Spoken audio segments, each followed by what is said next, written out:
Good afternoon, everyone. I'm Matt Plyle.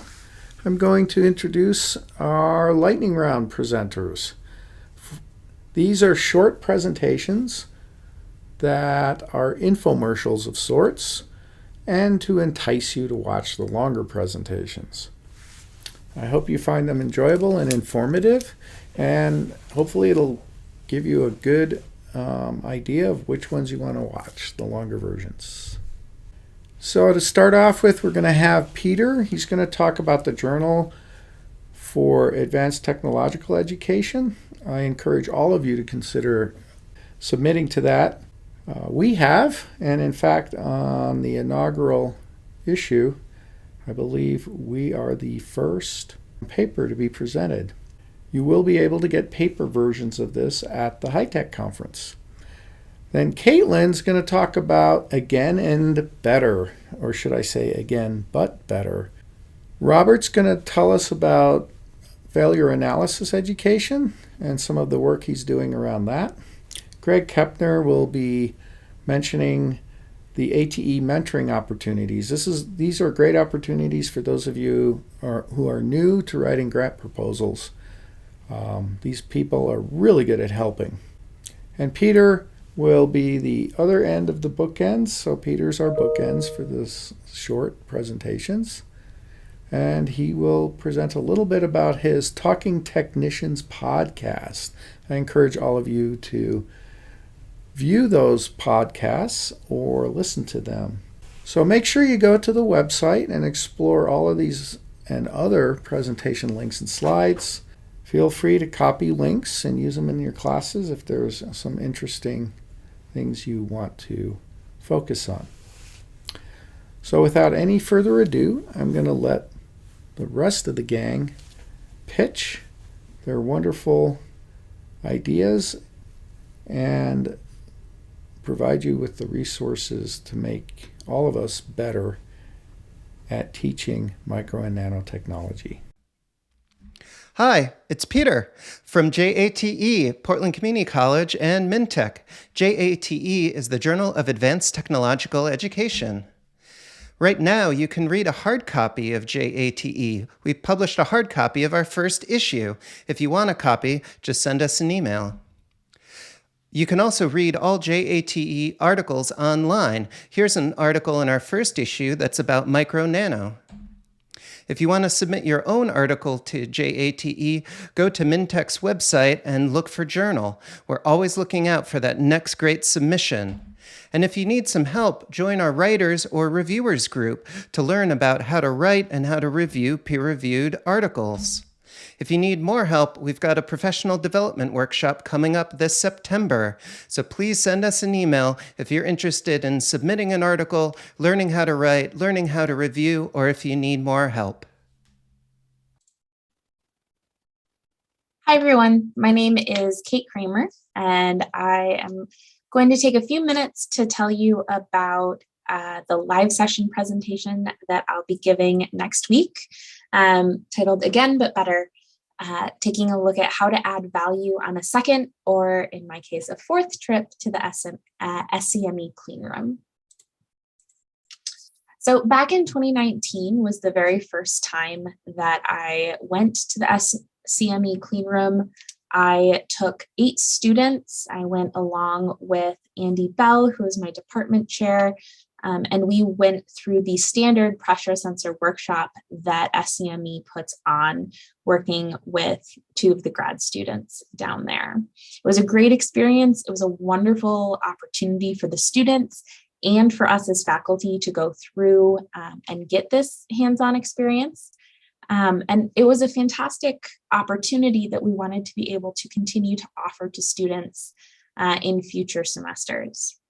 Now, in 2020, obviously, none of us were really able to travel, but in 2021, we went down again. This time I did have a smaller cohort of students, only 3 students, and a new faculty member that we took down to go through the training.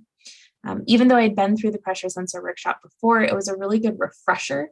And after having taught our MEMS 101 class and having been through the pressure sensor workshop once, going through a second time really allowed me as an educator to kind of pinpoint some additional ways to better prepare students and better tie some of the concepts back to this experience once we returned to the classroom.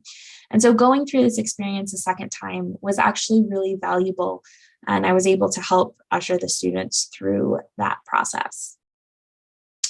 That brings us to this summer, which is 2022. I actually went down twice this summer. I had one trip with 3 returning students where they had the opportunity to work on a brand new research project. And then I had a second trip where I took a student and a new staff member to get them trained up on this pressure sensor workshop process. But having already gone through the pressure sensor workshop twice, it didn't make a lot of sense for me to go through it a third and fourth time. But I still wanted to be able to go down and travel with the students, help chaperone them through the experience. For many of our students at Ivy Tech Community College, these trips are the first time they've ever traveled out of state, the first time they've been on a plane. And so going with the students to kind of provide some level of backup or reassurance, even just around the simple act of traveling, is really important. And so I worked with Matt to figure out how could I still come down and participate, as well as get something out of the experience this summer. Well, ask and you shall receive. I had the opportunity this summer to work with a brand new piece of equipment, a maskless lithography tool that the SCME had obtained. And I really spent both of the weeks that I was down there on a self-driven research opportunity, getting this piece of equipment up and running. So during the live session, I'm going to dive a little bit more into what these 2 trips this summer looked like.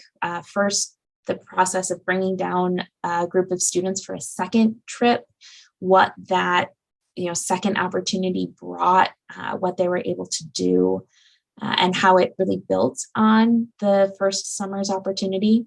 And then I'll talk a little bit about the research I had the opportunity to do, what we found, what we had time to get to, and what was worth the experience. So I hope that for those of you that are going to be at the in-person session, this is a somewhat interesting topic to discuss. For anyone that's here at the virtual conference only, if you do have any questions, you're absolutely welcome to reach out to me or Matt, since he did sponsor this activity this summer. I will also have the slides for the full presentation and a recording available on the MNTeSIG website. Thank you. Welcome, everyone. This is Robert Cormier from Foothill College.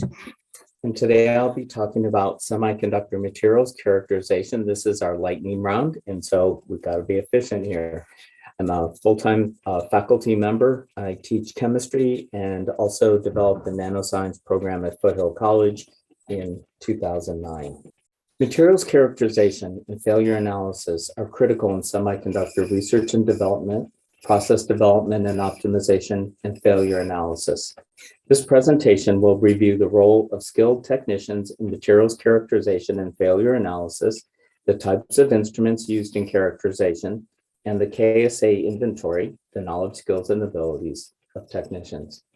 A method for combining theory and practice to prepare students for hands-on training on more sophisticated electron microscopy tools is presented, including a case study of 2 of our students training on field emission SEM and high-resolution TEMs at NASA, using a combination of internships, externships, and their experiential learning. The opportunities for gainful employment with typical wages and career growth in commercial labs and semiconductor facilities is also reviewed. Thank you, and I hope you come for the entire presentation. Hi, I'm Greg Kepner, and I would like to share some information about the NSF ATE program grant funding and some mentoring opportunities with Mentor Connect and the Micro Nano Technology Education Center. The NSF ATE program is focused on the education of STEM technicians in the advanced technology fields that drive our nation's economy. ATE grants can provide funding for improving technician education programs. The ATE emphasis is on 2-year technician education degrees. 2-year institution faculty are required to be involved in leadership roles in all ATE projects. education and industry partnerships are encouraged.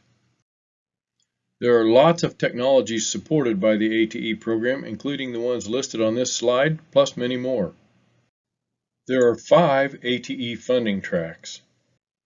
There are many types of activities that may be funded in the ATE projects or small projects track. Mentor Connect and MNTech offer proposal mentoring to help you in several different ways. Please come to the presentation on Monday afternoon for more details. Hi, this is Peter from MNTech and Portland Community College, and I produce the Talking Technicians podcast. Talking Technicians is a podcast that's about technicians, and in each episode, we interview a working technician and hear their story. You can listen to Talking Technicians on Apple Podcasts, Google Podcasts, Spotify, or just type Talking Technicians into your favorite podcast player. You can also listen to Talking Technicians on MNTech's YouTube channel. Do you know a technician with a great story? Please email us at info@talkingtechnicians.org. We are always looking out for great guests to share more stories with you.